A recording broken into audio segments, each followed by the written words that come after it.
Bonjour, bienvenue à Home Run. Patrice Groslot, propriétaire de McGill Immobilier et Angle Walkers. On est ce matin avec notre courtier immobilier, Félix Jasmin. Bonjour Félix.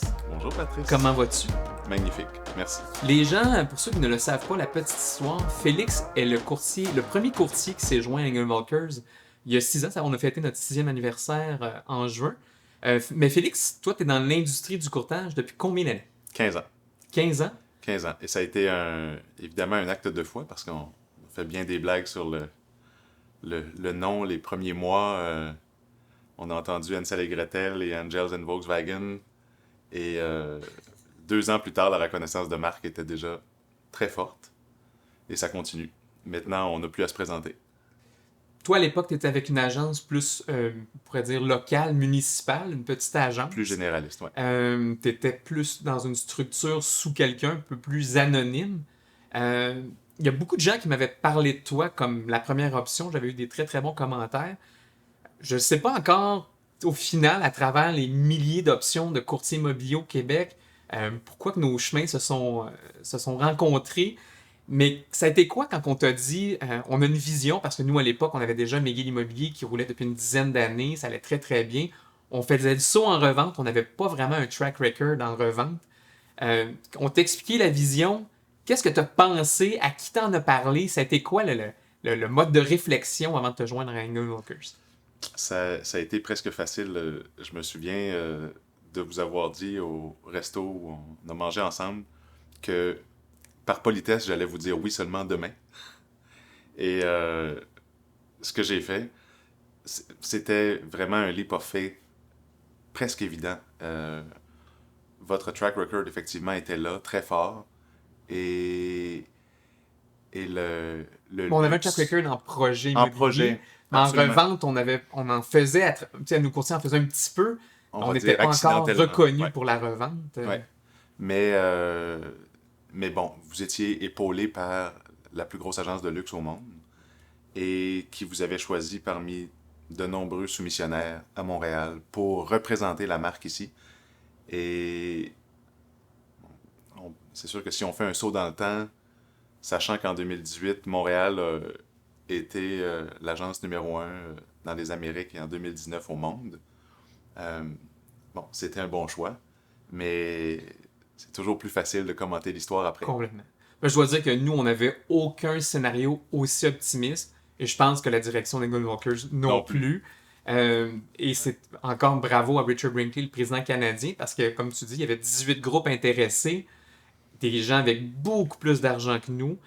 Je pense qu'il était allé d'abord et avant tout avec notre personnalité, puis avec ce qu'on avait fait avec McGill, et aussi qui disait que on était des gens sympathiques et on avait commencé à parler de certains courtiers qu'on voulait recruter. Je pense qu'ils voyaient qu'on était en train de se montrer tranquillement une équipe d'élite. Et effectivement, ça n'a pas pris beaucoup de temps. Je pense que c'est 3 ans et on était déjà numéro 1 au Québec en volume devant n'importe quelle agence immobilière spécialisée dans le luxe. Et évidemment, tu as contribué grandement. Ton ascension a été complètement fulgurante. Comment on vit, comment on gère cette progression-là parce que ça a été excessivement rapide. Avec, avec beaucoup de gratitude et d'humilité, il y a des courtiers qui, c'est pas un secret, là, qui ont l'impression que tout leur revient. Et moi qui ne suis pas une personne très politisée, j'ai une grande appréciation, plus grande que jamais, mais ça s'est fait très naturellement et organiquement, une très grande appréciation pour la marque Angle Walkers, qui est un réseau de gens assez exceptionnels. Je pense que leur motto, une des règles de base chez Angle Walkers, c'est la sélection, puis euh, ils ont tellement été fidèles à ce motto-là, c'est donc pas que des paroles en l'air, que les nombreuses recommandations que j'ai faites à des courtiers des États-Unis, d'Europe ou dans le reste du Canada ont presque toutes été des grands succès. Je pense qu'elles ont toutes été des grands succès. J'ai bâti à travers le réseau des vrais amis et c'est... Moi, j'ai une anecdote qui me vient en tête justement parce que tu avais été rencontrer des gens à Paris Ouais. et tu avais été visiter un bureau en particulier. Puis je me rappelle, tu m'avais appelé Patrice. la boutique immobilière est pas super. Il y avait des lumières brûlées, là. On était vraiment dans des détails. C'était dans les tout débuts, oui. Mais je me rappelle que j'avais passé le commentaire à Richard Brinkley. Ça s'était rendu jusqu'à Christian Walkers en Allemagne et que 6 mois plus tard, ils avaient racheté le franchisé en question. Absolument. Et ça m'avait fasciné. J'ai dit, on n'en demandait pas tant. Mais quand Félix parle, semble-t-il que les gens répondent. Mais c'est pour l'anecdote, ils croient tellement à leur brand, ils veulent qu'il soit parfait. Donc, je pense que ça l'exprime Oui.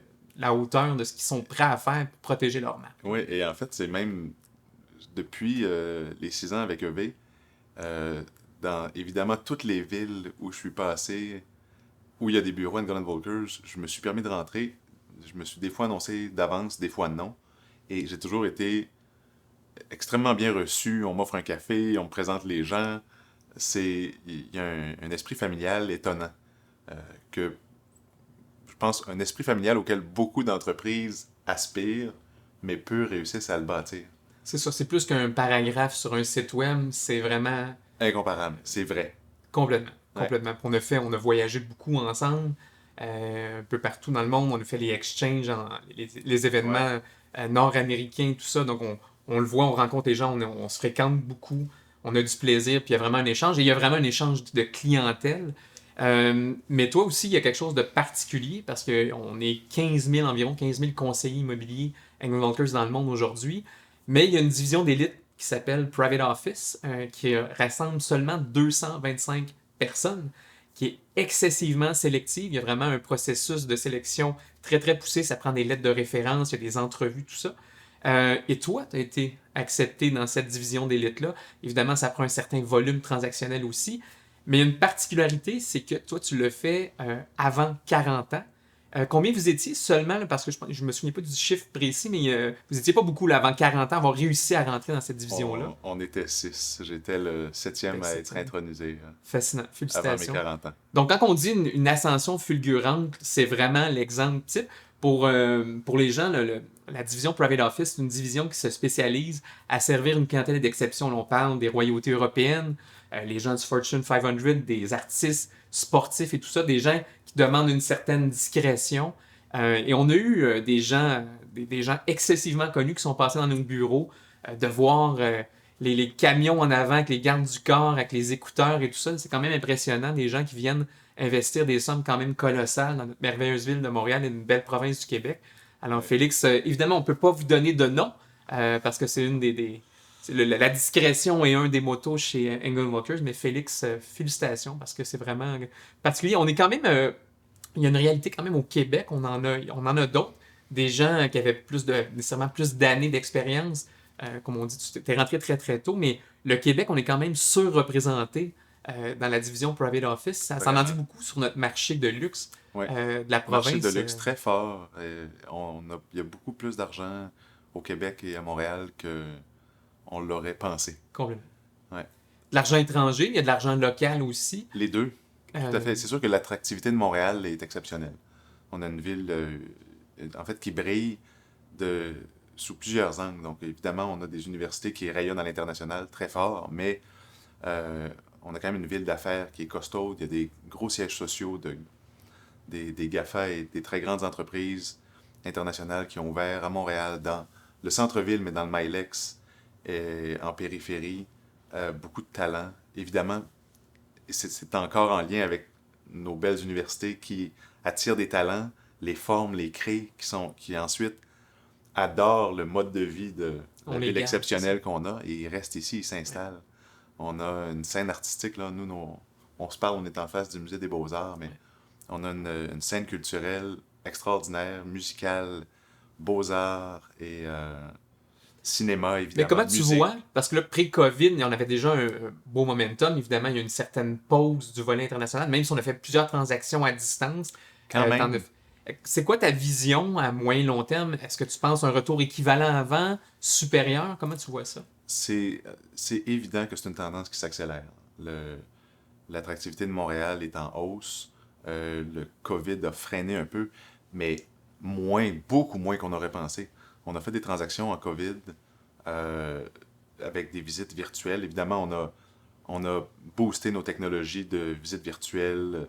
de production de plans, et tout pour faire en sorte qu'il soit possible de faire une transaction à distance. Et on a vendu des propriétés à des Américains et à des Européens en pleine pandémie qui ne se sont pas déplacés pour vrai, mais qui ont eu l'impression de voir.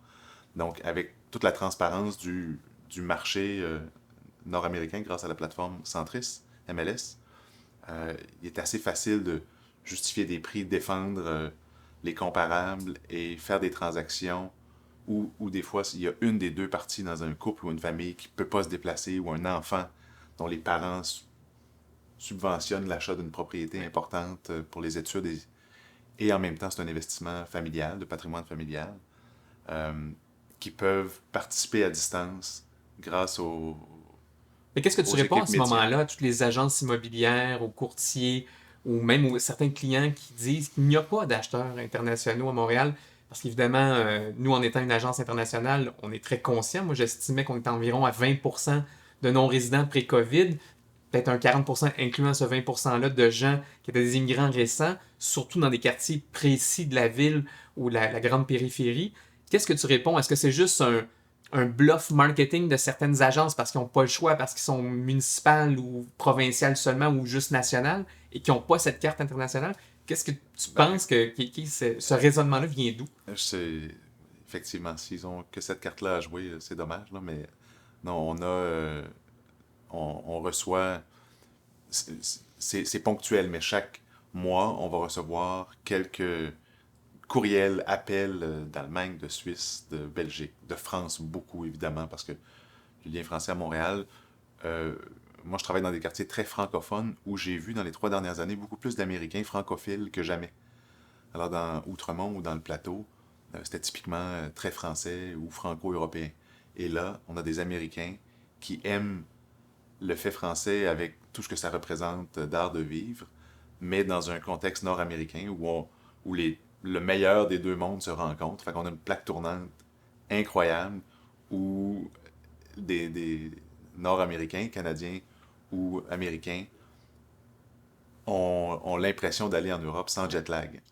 Parce que là, c'est ça, je pense que la statistique du consul français, c'est 12% du plateau est occupé par des expats. C'est énorme. C'est Euh, énorme. C'est vraiment donc, c'est vraiment toi des jamais vu. secteurs clés, naturels, habituels, parce qu'évidemment, ta clientèle, tu la suis un peu partout dans la province et même hors de la province, mais tes secteurs clés où on te retrouve le plus souvent, c'est quoi? C'est beaucoup le côté francophone de la montagne. OK. Donc, et traditionnellement francophone, parce que justement, on voit que ça change et ça se mélange. Mais Outremont, en descendant vers le plateau et le Vieux-Montréal, ou Rosemont et Villeray, c'est des vases communicants qui, où des gens vont peut-être élever leurs enfants à Outremont et ensuite passer dans la petite patrie quand les enfants sont grands pour avoir un mode de vie plus branché, resto, terrasse, marché Jean Talon.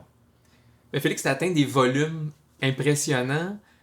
À un moment donné, c'est sûr que ça devient humainement impossible de le faire seul. Ça te prend un certain support. Évidemment, l'agence te donne certains outils, t'aide à plein de niveaux, mais au niveau terrain, visite, rencontre client, tout ça.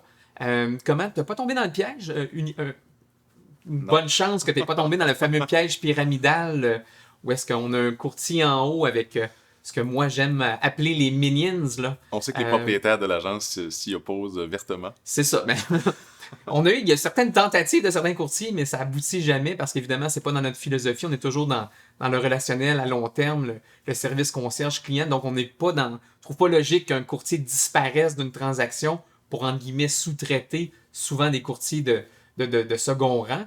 La beauté, c'est que toi, tu as réussi à trouver des courtiers A qui voulaient avoir accès, par exemple, à des beaux quartiers comme Outremont, avoir accès à de ce niveau-là de propriété qui ont accepté de collaborer avec toi. Je sais que j'avais passé je pense qu'à 20 entrevues par semaine dans les périodes de pointe. Ouais. Et à un moment donné, j'avais trouvé la perle rare. C'était pas encore le bon timing de ton côté. Et là, à un moment donné, tu m'as appelé, tu m'as dit, Patrice, as-tu quelqu'un que tu as rencontré dans les derniers mois? J'ai dit, je sais exactement qui. Et là, je t'ai présenté Marie-Noëlle Nadeau, actuaire de formation, fille excessivement intelligente et brillante. Et comment ça s'est Euh, passé, Ça a été un vrai coup de foudre. Ça a été un vrai coup de foudre professionnel. Marie-Noël est non seulement actuaire, mais elle est fellow de la Société des actuaires. On va dire, pour ceux qui savent ça pas... l'étudie plus longtemps qu'un Oui. médecin généraliste. Oui, oui, c'est une actuaire de course. Ouais. Elle a travaillé 10 ans chez Mercer à LA, ensuite à Montréal. Donc, évidemment, parfaitement bilingue. C'est pas juste une femme extraordinairement intelligente, mais très autodisciplinée. Une dizaine de marathons ou 12 marathons, 2 Ironman complétés, plusieurs demi.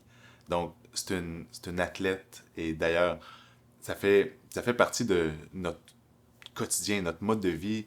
On travaille fort, mais on travaille beaucoup sur l'équilibre, avoir une certaine hygiène de vie. Il n'y a aucun doute qu'on travaille plus fort que ce que, je Plus que pense, la moyenne d'heures. la moyenne des gens estiment sain ou normal, parce que notre travail, la nature de notre travail demande une extrême disponibilité.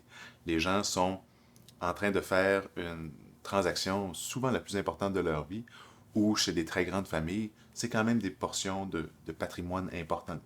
Alors, se tromper sur un achat de tube de dentifrice, tu peux payer 2 fois trop cher, c'est sans conséquence. Mais dans le cas d'une maison, les gens veulent évidemment avoir l'intime conviction qu'ils font un bon achat ou une belle transaction de vente. Et, ma collaboration avec Marie-Noël est exceptionnelle. C'est fascinant avec... Bon, j'ai pas besoin de vanter ses aptitudes mathématiques parce que c'est imbattable, ça défie toute compétition. Et, mais c'est une chance parce que moi, j'ai toujours estimé que les équipes, les structures collaboratives comme ça, 90% du temps, ça ne fonctionne pas à moyen long terme. Vous, que ça fonctionne à merveille, c'est vraiment une équivalence. Les clients l'apprécient énormément et tout ça. Donc, il n'y a pas cet effet-là d'avoir l'impression de se faire sous-traiter. Effectivement. Effectivement. Non, j'aime ton choix de vocabulaire, là, des courtiers A. Travailler avec Marie-Noël, on est pratiquement interchangeables sur c'est une vraie alter ego. On est en communication directe 100 fois par jour. Et là où je pense que peu de gens on va avoir la chance de connaître ça dans leur vie, c'est que notre relation dépasse de très loin le professionnalisme. Avec l'autre courtière qui travaille avec nous, Béatrice, qui est extraordinaire, et Frédéric, qui est notre adjointe, qui est ma sœur, Faut le faire. Là. on est ensemble, mais les week-ends et les soirées hors travail. On a... les filles vont courir ensemble parce que c'est toutes des coureuses. On se retrouve elles viennent à mon chalet ou au condo de Marie-Noël à Tremblant, où tout le monde est sur son laptop pendant la journée, le téléphone continue à sonner, mais on va avoir 1 heure pour aller faire un yoga sur le quai, tous ensemble, faire des smoothies, les filles vont faire des courses, des tours de vélo. Donc, on travaille fort, mais très, très grande hygiène de vie, sportive et plaisir, évidemment, parce qu'on... Mais là, tu parlais de ta fort, sœur tout à l'heure, ça aussi c'est intéressant. Ta sœur, en plus, tu commandites, ta sœur fait quand même du sport de haut niveau. Qu'est-ce qu'elle fait exactement? Alors, on espère l'envoyer à Paris 2024 aux Olympiques en pentathlon moderne. Pentathlon, Félix? Pentathlon. Le pentathlon, s'il te plaît. 5 disciplines. Donc, la course avec tir au fusil laser, escrime, natation et équitation avec saut d'obstacle, 1,40 m. 5 entraînements très différents. Une logistique, j'allais dire olympienne, mais ça tombe sous le sens ici. Donc, beaucoup, beaucoup, beaucoup de rigueur pour Frédéric, ma sœur, qui ce matin partait à 5 heures du matin pour aller à l'écurie. Elle revient, elle gère des trucs pour nous. En milieu de journée, elle va faire un entraînement au Midtown, le club sportif du Sanctuaire où on est tous membres, où on travaille avec nos trucs Brandy and Golden Volkers. Ouais, je suis ta sœur sur les médias sociaux, puis là, on voit toujours les logos Angle Volkers, Félix Jasmin, tout ça, les brandés de la tête aux pieds. De la tête aux pieds, de son kit d'équitation à son kit, de son suit d'escrime. Elle a même un superbe camion. Même son très beau pick-up qu'on lui a acheté cette année et lettré Golden Volkers. En fait, c'est ça qui est beau. C'est que on est fiers de la marque. C'est tellement plus excitant à porter que un logo banal. Être ambassadeur de Engel Walker, c'est un privilège. Les gens, les gens qui travaillent ici euh, sont fiers de dire moi, je suis Engel Walkers. Ouais. Mais c'est intéressant ce que tu dis parce que moi, je le remarque. On va dans des soirées, on est impliqué dans plein de fondations. Et j'écoute les courtiers quand les gens leur demandent qu'est-ce que tu fais dans la vie. Je suis conseiller immobilier chez Engel Walkers. Ils vont toujours rajouter le Engel Walkers. Ils vont jamais Bien sûr. arrêter à courtier immobilier. Ils vont toujours le spécifier. Donc, ça veut dire justement qu'ils sont très, très fiers de On faire peut être partie fier, de la tout à grande fait. famille Tout à fait. de EV. Écoute, c'est Félix, c'est toujours fascinant. On se connaît, on se fréquente aussi beaucoup. Là, c'est la beauté. Tous les autres courtiers, je pense que c'est notre force, c'est ça que tu l'as dit tantôt, sélection. On sélectionne, c'est les Nations Unies, c'est hommes-femmes, c'est tout groupe d'âge, mais il y a quand même un pattern de personnalité qui revient, qui fait cette espèce de collaboration. On aime souvent dire que l'équipe, c'est l'agence. Et là, ça fonctionne excessivement bien. Beaucoup de collaboration, beaucoup d'échanges, beaucoup de références entre courtiers, beaucoup de co-listing et tout ça. On performe excessivement bien. Tu te vois faire quoi dans 5 ans, 10 ans, 15 ans? Est-ce que tu te vois courtier pour toujours ou il y a une date de fin? Est-ce qu'il y a une date de fin? Euh, En fait, je me souviens d'il y a quelques années m'être dit, OK, encore de cette folie-là pendant quelques années. Et maintenant que mon niveau d'organisation, la qualité de mon équipe de travail a atteint ce niveau-là, j'ai... Donc, bien sûr, la performance est au rendez-vous, ça c'est le fun, mais mon niveau de bonheur au travail a jamais été aussi grand non plus. Euh, on est équilibré, je le redis, mais j'ai l'impression que je peux pas le dire assez.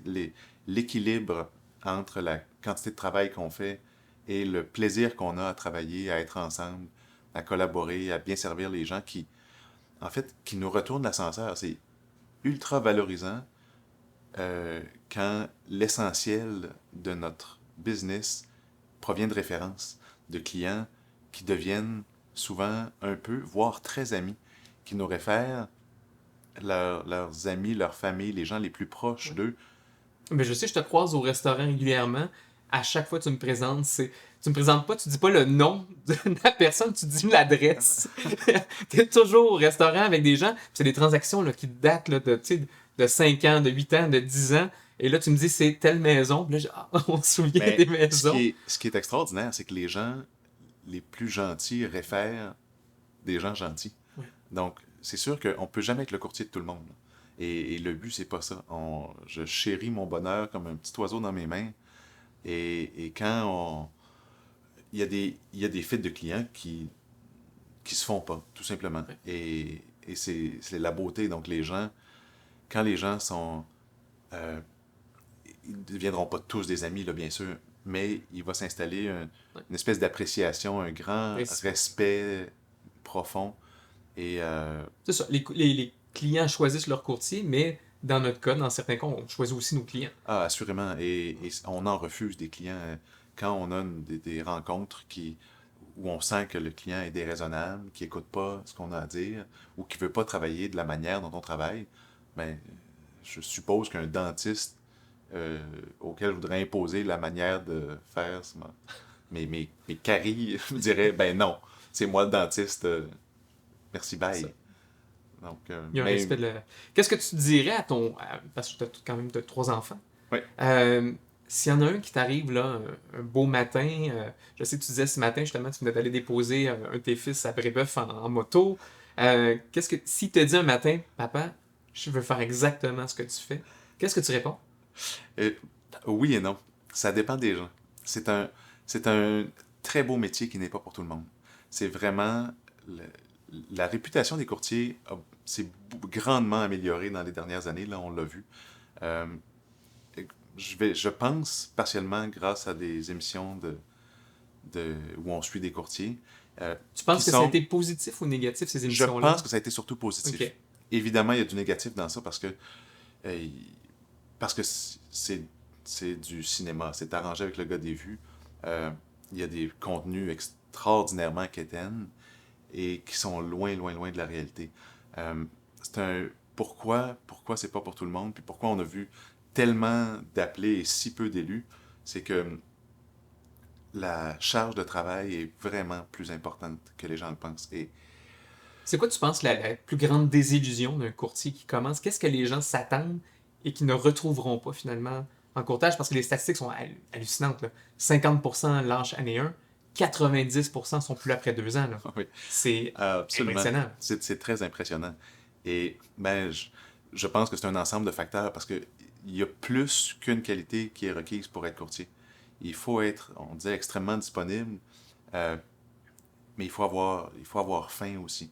Il faut, ça demande beaucoup de calme. Des gens très gentils deviennent détestables en situation de transaction. Parce que l'argent est un sujet plus tabou que le sexe. Et quand on est en train de négocier des sommes importantes, il y a il y a des gens qui, par ailleurs, auraient été merveilleux, qui, dans ce contexte-là, deviennent plus tendus, voire très désagréables. Donc, On devient psychologue. Les courtiers sont alors, des psychologues. définitivement, On gère des émotions au quotidien. c'est très émotif. Donc, il y a une composante très psychologique et émotionnelle au courtage, parce qu'on accompagne des gens dans des transitions super sensibles de leur vie. Euh, les transactions immobilières se font souvent dans un contexte de joie, d'expansion, de nouveauté, de mariage, de famille qui grandit, et dans des contextes plus malheureux de séparation, de difficultés financières, de changement de pays, c'est souvent pour le mieux, Des décès. et de décès, évidemment. Donc, on doit composer avec tous ces gens-là, avec beaucoup d'humanité, de douceur. Et il y a une composante qui est technique aussi à une transaction immobilière. 15 ans plus tard, je te jure que chaque semaine, j'apprends du nouveau sur la portion technique, légale de l'immobilier. On n'a jamais fait le tour de tout ce qui peut être impliqué sur les servitudes, les titres, les assurances-titres. On a effectivement une agence qui nous offre un support extraordinaire. Et il arrive régulièrement qu'on doive sortir et consulter, engager un notaire, avocat pour avoir du conseil très spécifique parce que chaque transaction est unique. Oui, il y a des transactions Qui plus est avec une réalité internationale, on combine absolument. d'un point de vue fiscal, là, ça Donc, devient... la fiscalité devient importante, toute la portion bancaire de nos clients, qui des fois sont à très haut revenu, mais pas encore high net worth. Il y a des high net worth qui ont de l'argent placé. Fait qu'on a des partenaires bancaires, fiscaux, on a des bureaux de notaires. On est très fidèles avec nos partenaires d'affaires qui nous dépannent souvent aussi, mais incroyable comment j'ai vraiment pas fait le tour de tout C'est ce qu'il quoi y a à ton savoir en profil type? immobilier. Tu sais, l'argent aujourd'hui, elle s'en va vers quoi? C'est quoi le profil type de la personne aisée, là, justement, dans Outremont, Plateau, tout ça? C'est quoi ton profil type? Profil type Outremont, souvent un ou deux professionnels à très haut revenu, des gens qui sont déjà qui avaient déjà un patrimoine immobilier ou pas. C'est étonnant, on rencontre des gens qui sont partis de rien du tout là, et qui sont maintenant des propriétaires d'entreprises ou des spécialistes de la santé. On a évidemment une clientèle de sportifs de haut niveau, beaucoup d'artistes dans Outremont. Mais c'est très varié. Des avocats de haute voltige, des gens d'affaires. OK. Ouais. Famille. Mais est-ce que tu vois un changement dans le profil ou c'est sensiblement S'il y a un changement dans les clientèles, parce qu'il y a des professions qui ont changé d'échelle salariale. Outremont était un quartier d'intellectuels, de journalistes, de professeurs d'université. Et maintenant, c'est beaucoup plus l'acheteur moyen de 40 ans doit avoir un revenu plus important que prof d'université qui était peut-être à une certaine époque le même salaire qu'un chirurgien, et c'est plus le cas il y a une aujourd'hui. disparité qui Ouais. s'installe tranquillement dans les revenus? Ouais. Comment tu vois, toi, l'avenir du courtage, notre rôle de conseiller? Est-ce que tu nous vois disparaître fait des années qu'on entend là, tous ces des techs, là, les startups arriver, là, à coups de milliards, puis penser révolutionner le courtage, remplacer les courtiers. Pour l'instant, il n'y a rien qui colle, il n'y a rien On est toujours là. Il n'y a jamais eu autant de courtiers. Moi, je me rappelle, quand j'ai commencé, on était 8 000, on arrive près de 16 000 aujourd'hui. Le double. Ça continue de monter et tout. Donc, comment tu vois ça? On s'est tous posé la question parce qu'on l'a tellement entendu que la technologie allait remplacer le courtage et visiblement, en fait, au contraire, il y a une plus grande proportion des transactions qui sont faites par des courtiers que jamais. Ouais. Les parts de marché d'AVPP dans le jargon immobilier, là, des ventes par le propriétaire, diminuent. Donc, les courtiers sont visiblement dans une position de force. Le service conseil a une valeur, puis les gens le réalisent de plus en plus. C'est le service conseil. Et en plus, d'un point de vue international, il y a quelque chose de sécurisant avec une marque forte, connue, qui te prend en charge, parce que quand on arrive dans un nouveau pays, il y a un côté excessivement insécurisant d'un point de vue financier, tout ça, donc tu veux pas te faire avoir, comme on dit. Et ça, la prise en charge, c'est un des aspects très agréables, très fun de l'approche Engel & Volkers, le service VIP. On prend les gens et on les accompagne, pas juste dans leur transaction immobilière. Là, souvent, on va faciliter l'inscription à l'école, leur trouver des bonnes adresses, où manger, où se loger en attendant, où sortir, quoi faire les week-ends. C'est ça, on est beaucoup plus large comme service. Écoutez, on a une entente, nous, avec Dom Pérignon, exclusive avec Dom Pérignon, et on stocke énormément de bouteilles. Et je peux dire que Félix en donne beaucoup. Donc, ça veut dire qu'il fait énormément de belles transactions avec sa clientèle. Félix, un énorme merci. C'est toujours un plaisir, mon ami. Puis écoute, au plaisir de reprendre la discussion une autre fois. Grand plaisir. Au revoir. Merci.